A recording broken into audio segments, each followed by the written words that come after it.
कि आप किसी भी शहर में जाइए, मैं रेखांकित कर रहा हूं, अंडरलाइन कर रहा हूं, किसी भी शहर में, इस भारत के किसी भी शहर में जाइए और वहां पूछिए कि संपूर्ण वंदे मातरम गाने वाले इस शहर में कितने लोग हैं जो सार्वजनिक कार्यक्रमों में वंदे मातरम गाते हैं।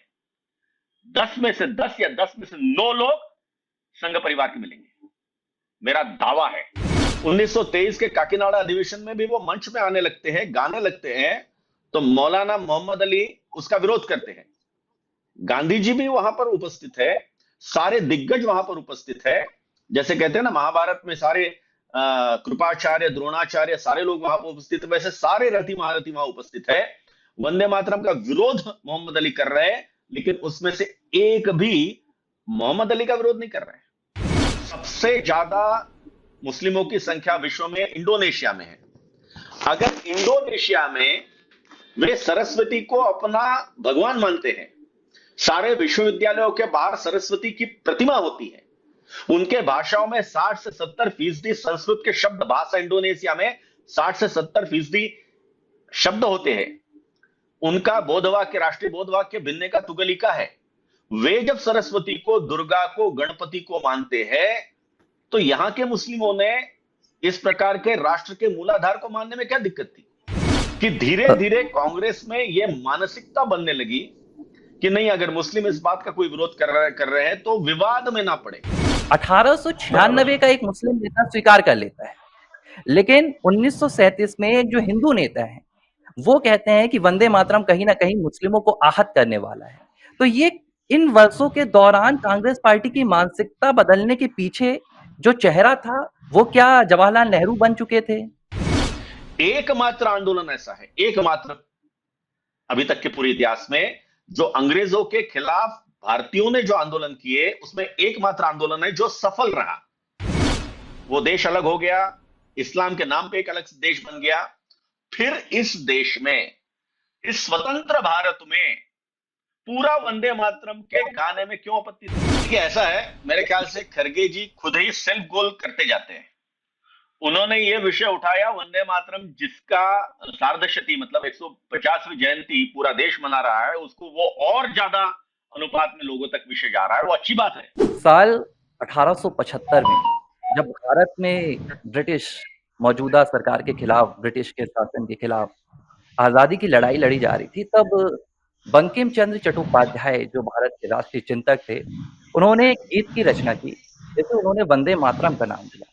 और कुछ ही सालों में ये वंदे मातरम राष्ट्रीय चेतना का उद्घोष बन गया।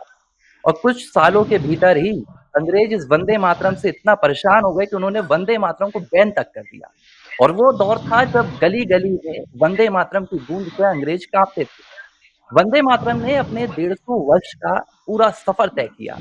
और अब जब पूरा देश 150 वर्ष वंदे मातरम के होने की वर्षगांठ बना रहा है, पूरे देश में वंदे मातरम की एक बार फिर से गूंज है, तो एक बड़ा अजीबो-गरीब इत्तेफ़ाक देखने से मिल रहा है कि ये एक जश्न है जो स्वतंत्रता संग्राम सेनानियों के बलिदान को याद कर रहा है, अंग्रेज़ों के खिलाफ लड़ी गई लड़ाई को याद कर रहा है।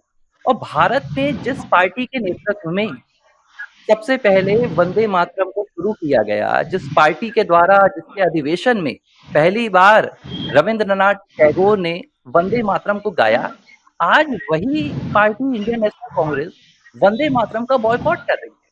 वही पार्टी आज कह रही है कि वंदे मातरम एक पार्टी के द्वारा किया गया एक अभियान है और हम इसमें हिस्सा नहीं लेंगे। इसी मसले पर चर्चा करने के लिए आज एबीसी में हमारे साथ खास मेहमान जुड़े हैं, भारत के प्रख्यात चिंतक, राष्ट्रवाद की विचारधारा की गूंज, लेखक, इतिहासकार, और अगर मैं इनका एक संक्षिप्त परिचय दूं जो सबसे ज्यादा दमदार होगा कि ये स्वयं में राष्ट्रवाद की आवाज है। सम्मानीय प्रशांत पोल जी, आदरणीय भाई साहब का बहुत बहुत स्वागत है एबीसी हिंदी में। भाई साहब, ये नमस्कार, धन्यवाद।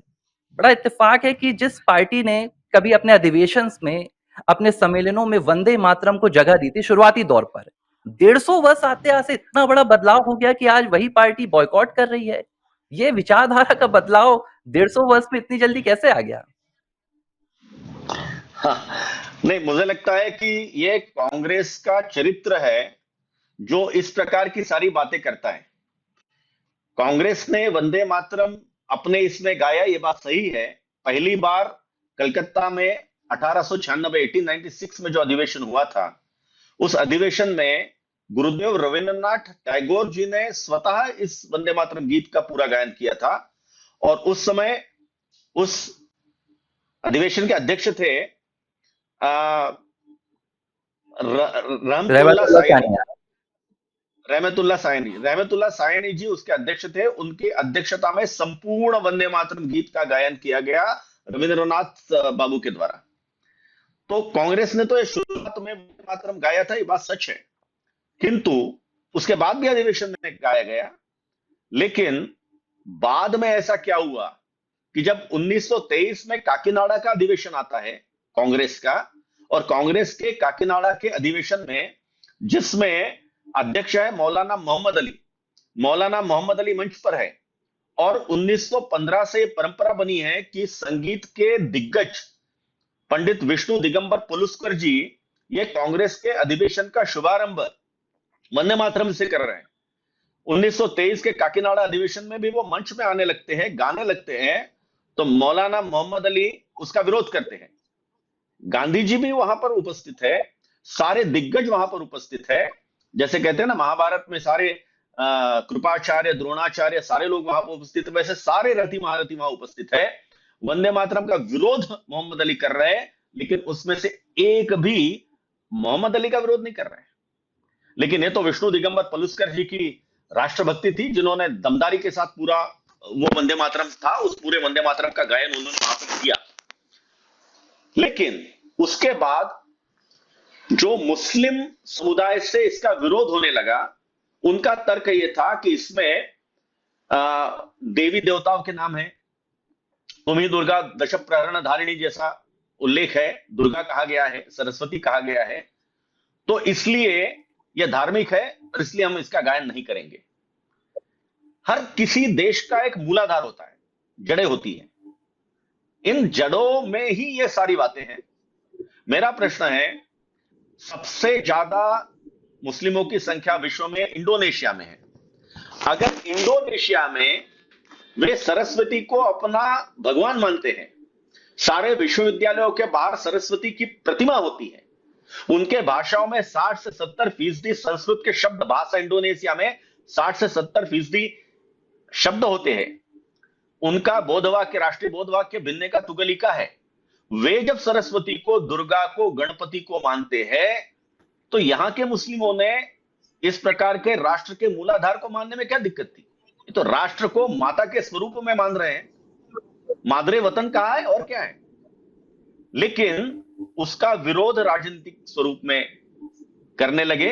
दुर्भाग्य क्या था कि धीरे धीरे कांग्रेस में यह मानसिकता बनने लगी कि नहीं, अगर मुस्लिम इस बात का कोई विरोध कर रहे हैं तो विवाद में ना पड़े, और विवाद में ना पड़े का एक्सटेंशन कहां तक गया, तो 1937 में जब कांग्रेस की गीत समिति बैठी, उन्होंने कहा कि ठीक है, पहले जो दो उसके सेंसा है उन्हीं को हम लेते, दो अंतरा को ही लेते, बाकी के अंतरा हम नहीं लेंगे, चूंकि उसमें भगवान का नाम है। अब भगवान का नाम है तो मातृ स्वरूप उन्होंने बंकिम चंद्र चट्टोपाध्याय जी ने दिया है, उसका विरोध, और वो मान लिया। और जिस दिन ये माना गया, समझ लीजिए उस दिन विभाजन का सूत्रपात हुआ है एक प्रकार से। भाई साहब, आपने एक जिक्र किया कि 1896 में जो पहली बार गुरुदेव रविन्द्रनाथ टैगोर ने वंदे मातरम का गायन किया, तब कांग्रेस पार्टी की अध्यक्षता जो थी वो खुद एक मुस्लिम नेता के हाथों में थी, रहमतुल्लाह के हाथों में। लेकिन 1896 का सफर 1937 जाते जाते तब जो अध्यक्षता थी वो पंडित जवाहरलाल नेहरू के हाथों में आ चुकी थी। 1896 का एक मुस्लिम नेता स्वीकार कर लेता है, लेकिन 1937 में एक जो हिंदू नेता है वो कहते हैं कि वंदे मातरम कहीं ना कहीं मुस्लिमों को आहत करने वाला है। तो ये इन वर्षों के दौरान कांग्रेस पार्टी की मानसिकता बदलने के पीछे जो चेहरा था वो क्या जवाहरलाल नेहरू बन चुके थे? हाँ, देखिए ऐसा है, ये पूरी तुष्टिकरण की राजनीति थी। मुस्लिम जैसे जैसे आक्रामक होते गए, एग्रेसिव होते गए, वैसे वैसे कांग्रेस का तुष्टिकरण भी बढ़ता गया, जो बड़ा दुर्भाग्य था। और उसमें वंदे मातरम भी दुर्भाग्य से एक हथियार बन गया। जिस जिस गीत के कारण कांग्रेस ने, या कांग्रेस ने नहीं, पूरे उस समय कांग्रेस बहुत ज्यादा रोल नहीं किया था, लेकिन बंग भंग आंदोलन यहां क्रांतिकारियों का आंदोलन था, जनता का आंदोलन था, बंगाल का आंदोलन था, पूरे देश का आंदोलन था। एकमात्र आंदोलन ऐसा है, एकमात्र अभी तक के पूरे इतिहास में, जो अंग्रेजों के खिलाफ भारतीयों ने जो आंदोलन किए, उसमें एकमात्र आंदोलन है जो सफल रहा, जिसको लॉजिकली हम कह सकते हैं कि पूर्णतः वो सफल रहा, कि बंग भंग आंदोलन के कारण, जिसमें वंदे मातरम उस पूरे आंदोलन का प्राण था, वंदे मातरम के कारण एक संचार होता था लोगों में देशभक्ति का, और उससे अंग्रेज इतने डर गए कि उन्होंने न केवल बंगाल के विभाजन को रद्द किया, वरन उनकी जो राजधानी कलकत्ता में थी, वो कलकत्ता से राजधानी 2011 में लेकर वो लुटियंस के दिल्ली में लाए। उनको लग रहा था अब कलकत्ता में राजधानी रखना बहुत कठिन हो जाएगा। तो ये जो प्रभाव था वंदे मातरम का, जिसके कारण बंग भंग आंदोलन इतना सफल रहा, पूरे देश में लोग, एक देशभक्ति का ज्वार उठा, जज्बा उठा, उस वंदे मातरम को भी कर्टिल करना, उसमें सिर्फ 2 अंतरा गाना, यह तुष्टीकरण की पराकाष्ठा थी, जिसने पूरे भारतीयों में संचार किया, देशभक्ति का ज्वार निर्माण किया, उसी को तोड़ना। तो कांग्रेस की यह मानसिकता रही है, और इसलिए कांग्रेस में नेहरू जी ने इसको, इस तुष्टीकरण के सामने अपना सिर हिलाया, और उसी के साथ साथ बाकी जो कांग्रेस के नेता थे, उन्होंने भी दुर्भाग्य से इसको माना। उनको शायद ये लग रहा था, गांधी जी को भी शायद ये जेन्युइनली लग रहा था, कि ये एक बात दे दी तो मुस्लिम मान जाएंगे, ये दूसरी बात दे दी तो मुस्लिम मान जाएंगे, लेकिन अगर मानते होते तो विभाजन क्यों होता है? एक बात और इसलिए भाई साहब निकल कर विभाजन हो आती गया। है। जी, जी। जी। जवाहरलाल नेहरू ने 1937 में जब वंदे मातरम के टुकड़े किए, हम सीधे तौर पर कहेंगे, और उन्होंने जी। 2 पंक्ति को रखा, और ये उन्होंने मोहम्मद अली जिन्ना को खुश करने के लिए किया था, क्योंकि जो सबसे बड़ी आपत्ति जताई थी उस वक़्त, मोहम्मद अली जिन्ना ने किया था, और एक जिन्ना ने। सेक्युलर भारत के निर्माण की वो बात कर रहे थे। लेकिन इसके ठीक 10 साल बराबर। बाद, यानी कि साल 1947 में जब भारत आज़ाद हुआ, तो ये वही मोहम्मद अली जिन्ना थे, जिन्होंने पाकिस्तान की स्थापना की, और पाकिस्तान एक इस्लामिक देश बना। वहाँ सेक्युलर जैसा कुछ नहीं था। बराबर। तो ये एक लिहाज से बराबर। ऐसा भी देखा जाएगा कि जवाहरलाल नेहरू जिस मानसिकता को भारत में पैदा करना चाहते थे, उस मानसिकता पर तो खुद आपके मोहम्मद अली जिन्ना ने तमाचा मार दिया। बिल्कुल सही बात है। क्या है, ये एक सेकुलरिज्म का भूत इनके दिमाग में क्यों सवार था नहीं मालूम, लेकिन उसके कारण जो तुष्टीकरण चलता गया मुस्लिमों के साथ, मुस्लिम नेताओं के साथ, उसने पूरे देश को विभाजन तक ढकेल कर लेकर गया। और उसकी जो परिणति थी, जैसा आपने ठीक कहा, कि वो सेकुलर तो ना, पाकिस्तान तो मुस्लिम धर्म के ऊपर ही पाकिस्तान बना है, तो सेकुलर वैसे भी रहने का कोई कारण नहीं था। देश का विभाजन ही धर्म के आधार पर हुआ था। तो जब धर्म के आधार पर देश का विभाजन हुआ, धर्म के आधार पर वो अलग से देश मांग रहे थे, और वो कह रहे थे हिंदू मुस्लिम सहअस्तित्व संभव नहीं है, ऐसा जिन्ना ने बार बार कहा है। तो ऐसे इसमें तुष्टीकरण करते जाना यह गलत था, जिसका निश्चित रूप से जो दोष है वो नेहरू जी और तत्कालीन कांग्रेस के नेताओं पर आता है, क्योंकि कांग्रेस ही उस समय की सबसे बड़ी पार्टी थी। लेकिन मुद्दा ऐसा है कि ठीक है, मतलब ठीक नहीं है, लेकिन फिर भी विभाजन हो गया, वो देश अलग हो गया, इस्लाम के नाम पे एक अलग देश बन गया। फिर इस देश में, इस स्वतंत्र भारत में, पूरा वंदे मातरम के गाने में क्यों आपत्ति थी? जिन्ना को आपत्ति थी, उनको पाकिस्तान दे दिया, पाकिस्तान अलग हो गया, अब तो स्वतंत्र भारत था। स्वतंत्र भारत में भी संविधान सभा में भी इस पर बहस हुई, और इस पर 2 ही उसके अंतरा रखने की बात हुई, जो मानी गई। क्यों मानी गई? नहीं मानना चाहिए था। पूरा वंदे मातरम गाने में दिक्कत क्या थी, लेकिन मानी गई। ये तो डॉक्टर राजेंद्र प्रसाद जी थे, जिन्होंने आग्रह पूर्वक कहा कि नहीं, वंदे मातरम को भी जो सम्मान राष्ट्रगान को, जनगण मन को है, वही सम्मान वंदे मातरम को भी मिलेगा, वही स्थान वंदे मातरम का भी रहेगा। इसलिए वंदे मातरम यह राष्ट्रगीत और वो राष्ट्रगान, इस प्रकार की सारी बातें हुई थी। लेकिन नहीं, ये मुद्दा तो वो जी, जी। नेहरू जी के 2 ही अंतरा का है, वो तो अभी भी है। जी। और वो तब की बात थी, लेकिन अभी जो हाल ही में पूरे देश में केंद्र सरकार के नेतृत्व में तमाम संगठन भी वंदे मातरम के 150 वर्ष की वर्षगांठ मना रहे हैं। तो बीते दिनों जो कांग्रेस पार्टी के अभी वर्तमान में अध्यक्ष हैं मल्लिकार्जुन खड़गे साहब, उनका एक बयान आया है और मैं आपको 2019 का आपको तो याद होगा एक इंसिडेंट हुआ था जब लोकसभा दूसरी बार प्रधानमंत्री नरेंद्र मोदी के नेतृत्व में सरकार बनी थी। समाजवादी पार्टी के एक सांसद हुआ करते थे, अपने आप में बहुत विवादित बयान वो देते थे, शफीकुर बर्क रहमान। और उन्होंने देश की जी संसद में खड़े होकर कहा कि मैं वंदे मातरम नहीं कहूँगा, हमारा मज़हब जी इसकी इजाज़त नहीं देता है। लेकिन पूरे भारत में ये जो विपक्षी कुनबा था, वामपंथी विचारधारा से ओतप्रोत, इसने तब उस पर कोई आपत्ति नहीं जताई। लेकिन बीते दिनों बराबर। मल्लिकार्जुन खड़गे साहब का एक लंबा-चौड़ा लेख आया है, मैंने उसको पूरा पढ़ा। उन्होंने कहा कि राष्ट्रीय स्वयंसेवक संघ, जो आज देश भर में वंदे मातरम का गायन करवा रहा है, और भारतीय जनता पार्टी, इन्होंने कभी भी अपनी शाखाओं में वंदे मातरम का गायन नहीं किया। इन्होंने कभी भी वंदे मातरम को, राष्ट्रीय ध्वज, तिरंगे को सम्मान नहीं दिया। ये आरोप उन्होंने लगाए हैं। देखिए देखिए ऐसा है, मेरे ख्याल से खरगे जी खुद ही सेल्फ गोल करते जाते हैं।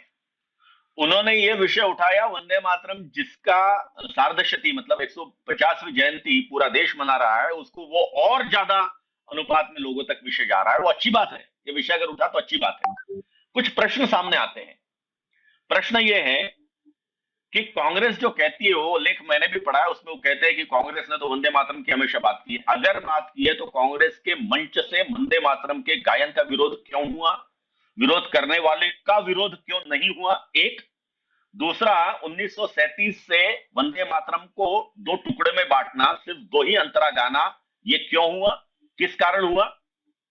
तीसरा, वंदे मातरम की सार्धशती अभी की सरकार मना रही है, बड़े गर्व के साथ मना रही है, पूरे देश में उसके कार्यक्रम हो रहे हैं। शताब्दी का क्या हुआ, शताब्दी क्यों नहीं मनी। शताब्दी ये बहुत बड़ी चीज होती है। वंदे मातरम की शताब्दी 1975 में थी। एक भी रिकॉर्ड मेरे को बताइए कि पूरे देश में और उस समय की सरकार ने, कांग्रेस पार्टी ने वंदे मातरम की शताब्दी बड़े जोर शोर से मनाई होगी। एक उदाहरण मिलता है, इतिहास अगर आप झांके तो एक उदाहरण मिलता है। 31 अक्टूबर 1976 को छोटा सा कार्यक्रम हुआ जिसमें एक पोस्टल टिकट जारी हुआ। Other than that there is absolutely no programme. क्यों? उस समय तो संविधान की हत्या की गई थी। ये पूरा इमरजेंसी का दौर है, संविधान की हत्या की गई है, वंदे मातरम का नाम भी नहीं ले रहे ये लोग। जब शताब्दी में आप नाम भी नहीं ले सकते वंदे मातरम का, और जब अभी की सरकार बड़े गर्व के साथ वंदे मातरम की सार्धशती मना रही है, तो प्रश्न पूछने का अधिकार कैसे मिलता है आपको। दूसरी बात, संघ की एक प्रार्थना है, नमस्ते सदा वत्सले मातृभूमि। वो संघ की प्रार्थना है, अलग अलग संगठना की या अलग अलग इसकी अपनी प्रार्थना होती है, वो प्रार्थना वो गाते हैं। प्रार्थना गाने में क्या आपत्ति है, प्रार्थना के जगह भी वंदे मातरम होना ये तो आवश्यक नहीं है, किसी का नहीं होता। लेकिन संघ या संघ से जुड़े हुए संघ के विचार परिवार के बाकी संगठन ये लगातार हर कार्यक्रम में वंदे मातरम का गायन करते हैं।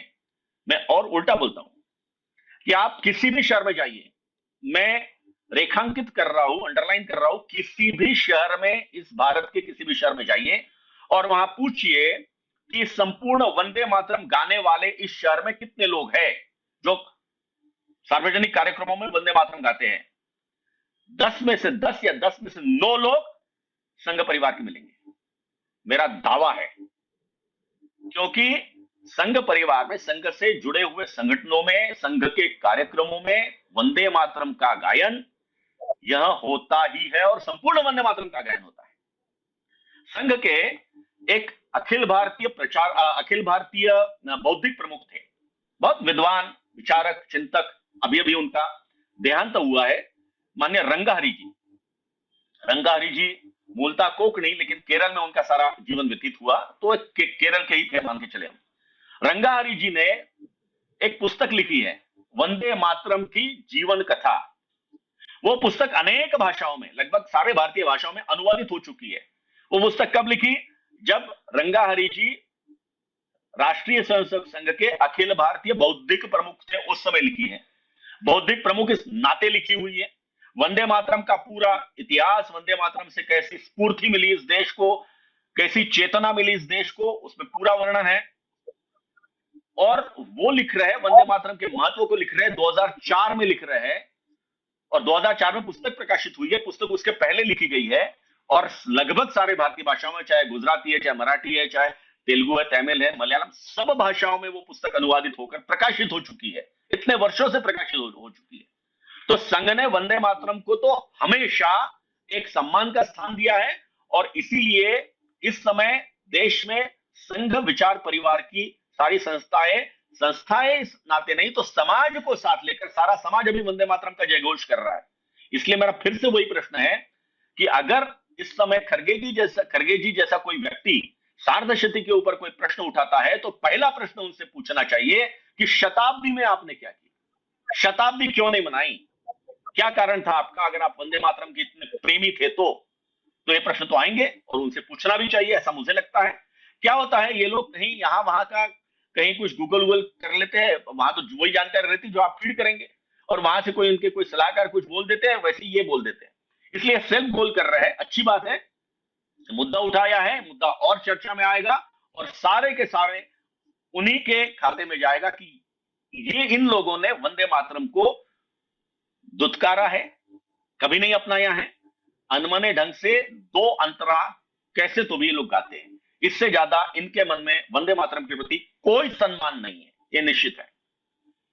अच्छा, एक चीज़ जो मुझे भी बड़ी अजीब लगी जब मैं ये खरगे साहब का लेख पढ़ रहा था, आपने भी उसे देखा होगा। इन्होंने कहा कि जी जो नमस्ते सदा वसले है, संघ का प्रार्थना गीत, ये संघ का महिमा मंडन है। और थोड़ी बहुत तो संस्कृत मैं भी समझता हूँ, शुरुआत की जो इसकी पंक्तियाँ आई हैं, वही कह रही हैं कि मातृभूमि को हम नमस्ते कर रहे हैं, मातृभूमि की हम वंदना कर रहे हैं। तो क्या इन्होंने अपने आप से एक सेल्फ गोल जैसा आप कह रहे हैं कि संघ को मातृभूमि का सबसे बड़ा खुद ही इन्होंने रक्षक बता दिया है क्या अपने आप से? नहीं, बिल्कुल ठीक कह रहे हैं आप। अगर कोई भी थोड़ा भी संस्कृत जानने वाला होगा, वो संघ की प्रार्थना अगर पढ़ेगा, तो उसको ध्यान में आएगा इसमें कहीं भी संगठन नहीं है, कहीं भी व्यक्ति नहीं है। व्यक्ति है तो व्यक्ति अपने आप को अर्पित कर रहा है। यह पूरे मातृभू के राष्ट्र के प्रति नमन, उसकी प्रार्थना है, राष्ट्र देवता की प्रार्थना है। और क्या प्रार्थना है, तो परम वैभवन ने तुम एतत्व राष्ट्रम, ऐसे परम वैभव पर इस राष्ट्र को लेकर जाना है। खुद के संगठन का परम वैभव का तो कहीं प्रश्न ही नहीं आता। और संघ ने बार बार ये कहा है कि अभी सरसंघ चालक जी का 3 दिवसीय जो व्याख्यानमाला हुई, उन्होंने भी उसमें कहा कि अगर इतिहास में यह दर्ज होगा कि कोई अच्छा काम संघ ने किया है, संघ के द्वारा हुआ है, तो यहां हमारे लिए गलत होगा। ये काम समाज ने किया है, भले संघ की प्रेरणा से किया है, लेकिन समाज ने किया है, ऐसा ही दर्ज होना चाहिए। यही संघ की भावना है। संघ अपने आप को संस्था नहीं मानता, संघ समाज का अंग मानता है, समाज मानता है, संघ पूरे समाज को जोड़ना चाहता है। तो खरगे जी को संघ नहीं मालूम है तो ठीक है, लेकिन कम से कम प्रार्थना के ऊपर टिप्पणी करने के पहले किसी से प्रार्थना का संस्कृत का जो बिल्कुल बेसिक अर्थ है, सामान्य अर्थ है, वो तो पूछ लेते हैं। उस अर्थ में ही सारी चीजें स्पष्ट हो जाती। उस बहाने और ये चीजें सामने आएगी तो अच्छी बात है। खरगे जी खुद ही सेल्फ गोल कर रहे हैं। नहीं देखिए, एक बड़ी हास्यास्पद चीज़ इसमें निकल कर आई, खड़गे साहब ने कहा कि संघ वंदे मातरम को नहीं मानता है। मैं एक बार शाखा पर मैं भी गया था देखने कि आखिर संघ वाले करते क्या हैं, क्योंकि हमें समाज में हर चीज़ से जुड़ा होना चाहिए। तो मैंने वहाँ देखा जी जो जी। सिर्फ़ एक तस्वीर रखी हुई थी, जिनकी पूरे संघ के स्वयंसेवक पूजा कर रहे थे, वो भारत माँ की पूजा थी। वंदे बराबर मातरम जो बराबर गायन है, वो भारत माँ के लिए है। और संघ का ऐसा कोई कार्यक्रम नहीं होता है, शायद मुझे नहीं लगता कि जहाँ भारत माता की तस्वीर ना हो, या एकमात्र भारत माता बराबर की ही तस्वीर हर जगह सबसे ज़्यादा नज़र आती है। लेकिन शायद बराबर खड़गे बराबर। साहब कभी गए नहीं, इसलिए उन्हें जानकारी का अभाव है। भाई साहब, एक और जी जी घटना निकल कर आई है, मैं उस पर आपका व्यू जानना चाहूंगा, विचारधारा आपकी क्या इस पर आती है। महाराष्ट्र का जी जी मालेगांव है, और जी। मालेगांव में महाराष्ट्र सरकार ने पूरे महाराष्ट्र में एक निर्देश दिया कि वंदे मातरम की हम 150 वर्ष की जो वर्षगांठ मना रहे हैं, तो 31 अक्टूबर से लेकर 7 नवंबर तक तमाम स्कूलों में वंदे मातरम का गायन होगा। लेकिन एक घटना निकल बराबर कर आई कि मालेगांव की 80 उर्दू स्कूलों ने 17 अक्टूबर से ही छुट्टी दे दी, ताकि उन्हें इस जो पखवाड़ा आएगा वंदे मातरम के गायन का, उसमें सहभागिता ना निभानी पड़े। इसके बाद महाराष्ट्र समाजवादी पार्टी के अध्यक्ष जो हैं समाजवादी पार्टी के प्रदेश अध्यक्ष अबू आसिम, उन्होंने खुलेआम अब तौर पर कहा कि देखिए हम तो ना सूरज के सामने झुकते हैं, ना हम ज़मीन का सजदा करते हैं, हम एकमात्र अल्लाह को मानते हैं। और उन्होंने जो शब्द कहा वो मुझे भी कहीं न कहीं आहत किया और देश से भी ये आवाज़ आ रही है। उन्होंने कहा कि इस्लाम में वंदे मातरम हराम है। सवाल ये उठता है कि जिस वंदे मातरम के उद्घोष ने अंग्रेजों से लड़ने में पूरे भारत की सहायता की, एक मज़हब के द्वारा वो हराम कैसे घोषित किया जा सकता है? बिल्कुल ठीक मुद्दा उठाया आपने, बिल्कुल सही मुद्दा उठाया आपने। इसमें दो बातें सामने हैं। पहली बात तो ये जो इनकी मानसिकता है, ये संविधान का अपमान है, सीधे सीधे। ये लोग संविधान को नहीं मान रहे। हमारे संविधान ने वंदे मातरम को राष्ट्रगान के बराबर का दर्जा दिया है। ये संविधान स्वीकृत गीत है, भले ही दो उसके अंतरा रहे, लेकिन ये संविधान स्वीकृत गीत है। आप दो दो उसके अंतरा भी नहीं गाएंगे तो आप संविधान का अपमान कर रहे हैं, आप संविधान को नहीं मान रहे हैं। और एक खुलकर उन्होंने कहना चाहिए कि हम संविधान को नहीं मानते। इस देश में अगर रहना है तो डॉक्टर बाबा साहब अंबेडकर जी ने बनाए हुए संविधान को तो मानना ही पड़ेगा। संविधान हमारे लिए सब कुछ है। ये लोग नहीं मान रहे, पहली बात। दूसरी बात, ये ठीक कहा आपने कि, और जैसा मैंने भी कहा आपको, कि पूरे अंग्रेजों के विरोध में जितने भी आंदोलन हुए, उस सारे आंदोलन का जो मंत्र था, जो प्राण था, वो तो वंदे मातरम था। अनेक क्रांतिकारक वंदे मातरम बोलते बोलते फांसी पे हंसते हंसते झूले हैं, चढ़ गए हैं। ये वंदे मातरम के मंत्र का कितना बड़ा सामर्थ्य है। ये तो एक मराठी में गीत है, वेद मंत्रा हूं ना अम्मा वंद्य वंदे मातरम, मतलब वेद मंत्रों से भी अगर हमें कोई वंद्य है तो वंदे मातरम है। ये इतना बड़ा अगर वंदे मातरम की ताकत है। और जैसा मैंने आपको कहा कि अंग्रेजों के विरोध में जितने भी आंदोलन हुए, उसमें एकमात्र आंदोलन जो अत्यंत सफल रहा, जिसका लॉजिकल एंड हुआ, वो यानी बंग भंग आंदोलन। उस आंदोलन की तो पूरी चेतना, पूरा पूरा उसका मंत्र ही वंदे मातरम था। वो वंदे मातरम हराम कैसे होगा?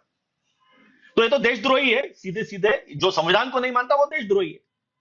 तो इनके ऊपर तो कार्रवाई होनी चाहिए। ये संविधान को नहीं मान रहे हैं एक और ये बड़ा जो सारी जनता के चर्चा का सामने आना विषय चाहिए कि जी, जी। जी। एक चर्चा का विषय जो देश में आ नहीं पाया और मुझे लगता है राष्ट्रीय मीडिया भी इस पर बहुत ज़्यादा चर्चा नहीं कर रही है, लेकिन मैं आपसे ज़रूर इस पर जानना चाहूँगा।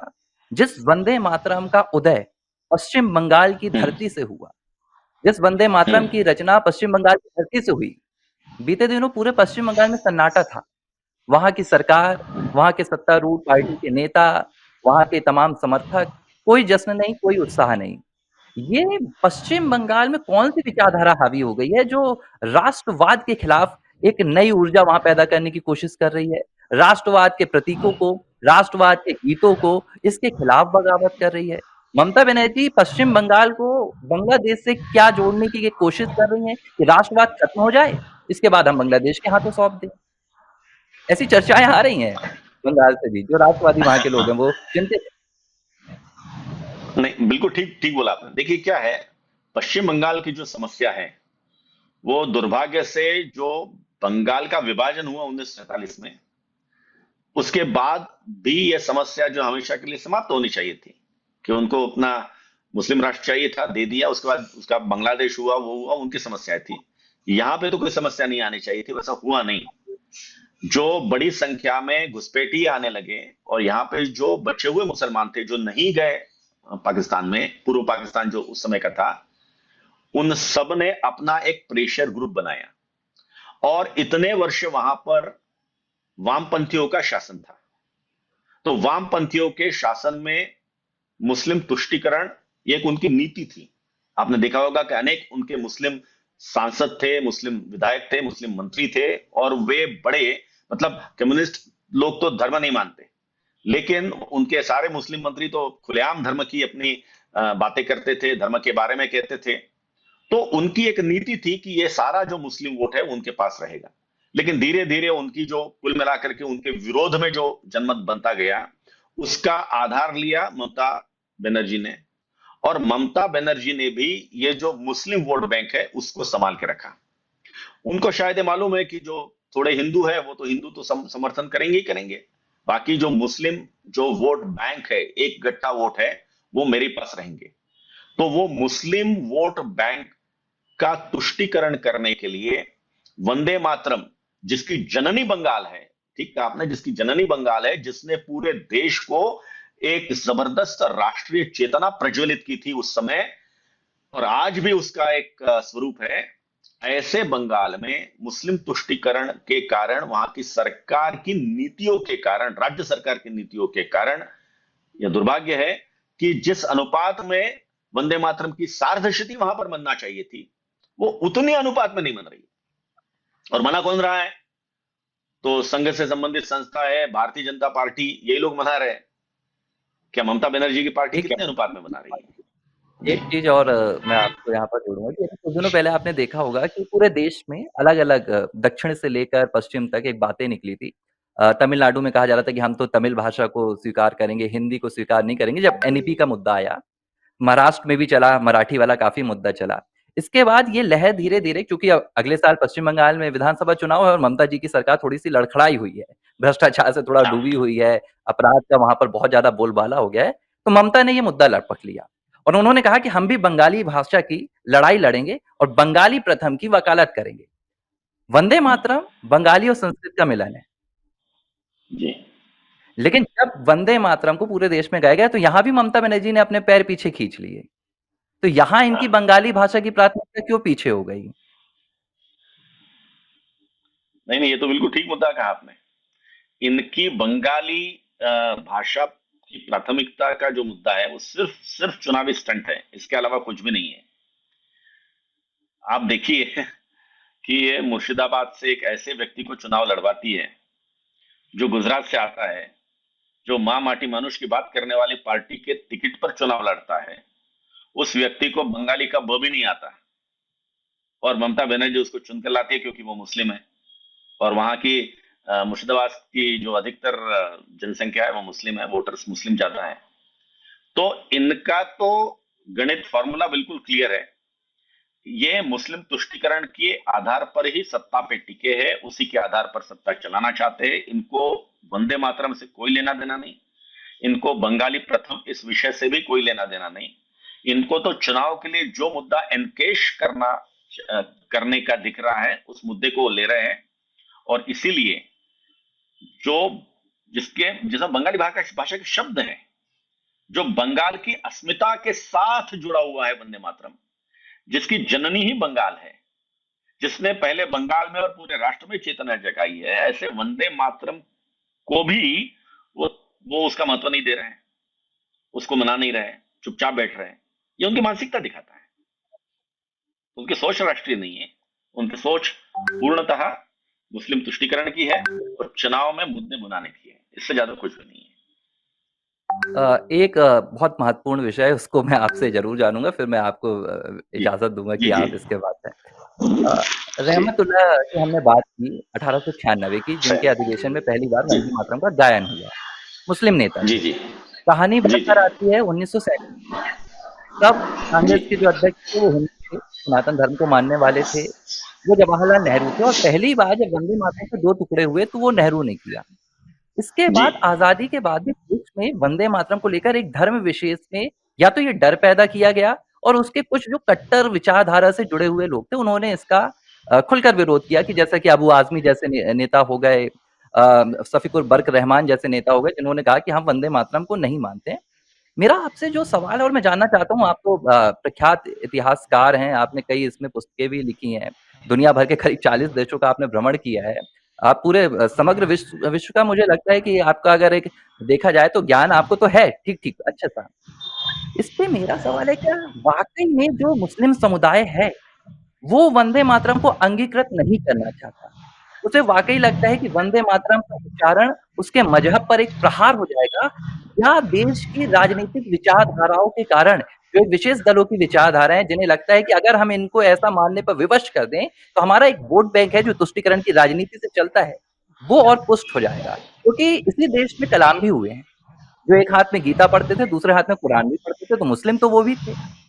मुस्लिम तो रहमतुल्लाह भी थे। तो ये अभी जो भारत का मुस्लिम, आपने इंडोनेशिया की भी चर्चा की, कि वहाँ तो भगवान राम को आदर्श माना जाता है, उनका पूजन किया जाता है।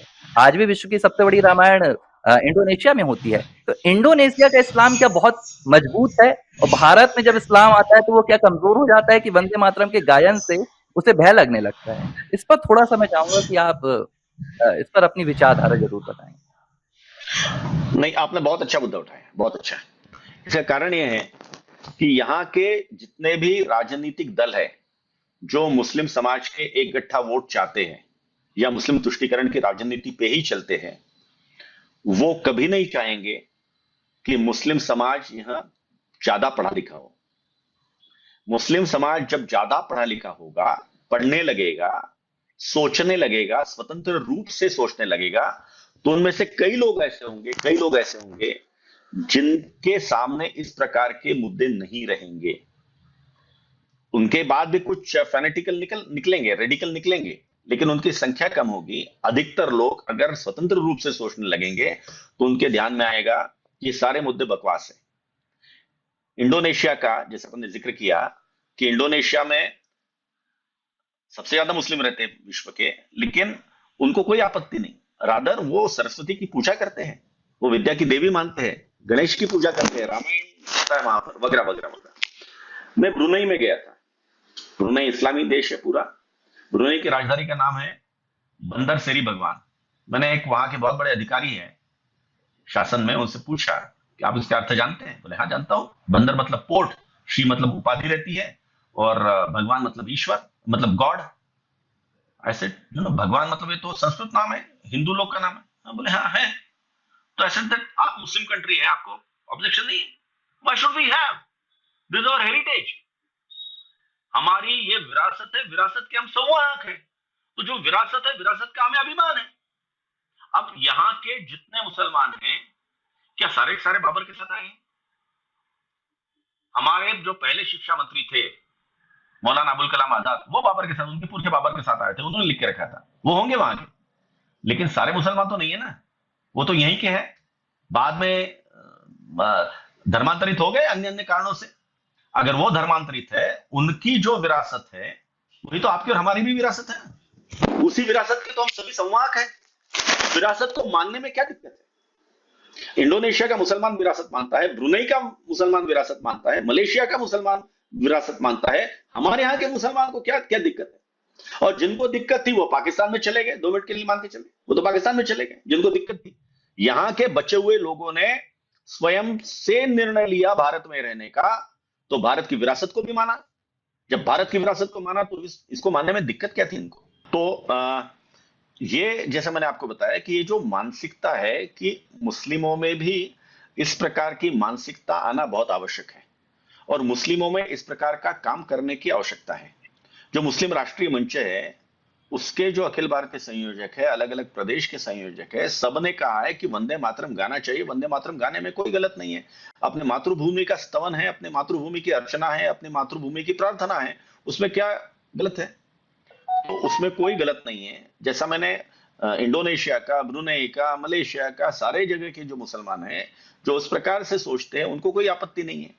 हमारे यहाँ के मुस्लिमों को जिस प्रकार से मदरसों के केंद्रित ज्ञान दिया जाता है, उसके कारण ये इस प्रकार की मजहबी मानसिकता उनकी तैयार होती है।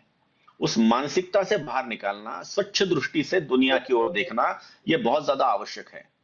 हमीद दलवाई जी जैसे लोगों ने जिस प्रकार से पहले मुस्लिमों में एक सुधार का अभियान किया चलाया था, उस प्रकार से अभियान चलाने की भी आवश्यकता है कि बिना मतलब के किसी छोटे मुद्दे को पकड़ करके इस प्रकार से एक विवाद का विषय बनाना, ये ठीक नहीं है। और ये संविधान आधारित भी बात नहीं है। इसलिए चाहे संविधान है, चाहे समाज की बात है, चाहे राष्ट्र की बात है, इन सभी बातों में राष्ट्र को मातृत्व के रूप में पूजना, इसमें गलत क्या है? ये अच्छी बात है, रादर ये होना चाहिए। इसलिए, लेकिन जैसा मैंने कहा कि यहाँ की जो शिक्षा दीक्षा है वो उसी प्रकार की है, और ये जो लोग, सारे राजनीतिक दल उनके आधार पर, मुस्लिम तुष्टीकरण के आधार पर राजनीति कर रहे हैं, वे चाह रहे हैं कि इसी प्रकार से इनकी शिक्षा दीक्षा हो, इसी प्रकार से इनकी मजहबी मानसिकता बने, ताकि इनका वोट बैंक आबादित रहे। यही है। नहीं, ये तो विडंबना हो गई ना भाई साहब कि जम्मू कश्मीर में एक विशेष वर्ग के द्वारा हाथों में पत्थर उठा लिया जाता है, बंदूक उठा लिया जाता है, लेकिन हराम उसे घोषित नहीं किया जाता। लेकिन वंदे मातरम अगर जी। जुबान से भी निकाल दिया जाए तो उससे ये वंदे मातरम को हराम बताते हैं। और ये ज़ाहिर-सी बात है जैसा आपने कहा कि ये तुष्टिकरण की राजनीति और एक कट्टर मज़हबी मानसिकता बनाने के लिए पूरी साजिश रची जाती है।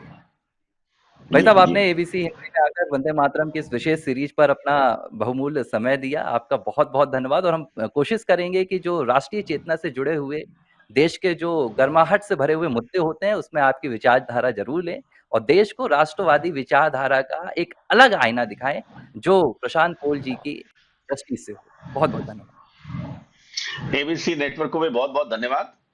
एबीसी हिंदी न्यूज़ आज ही जुड़िए हर खबर के साथ।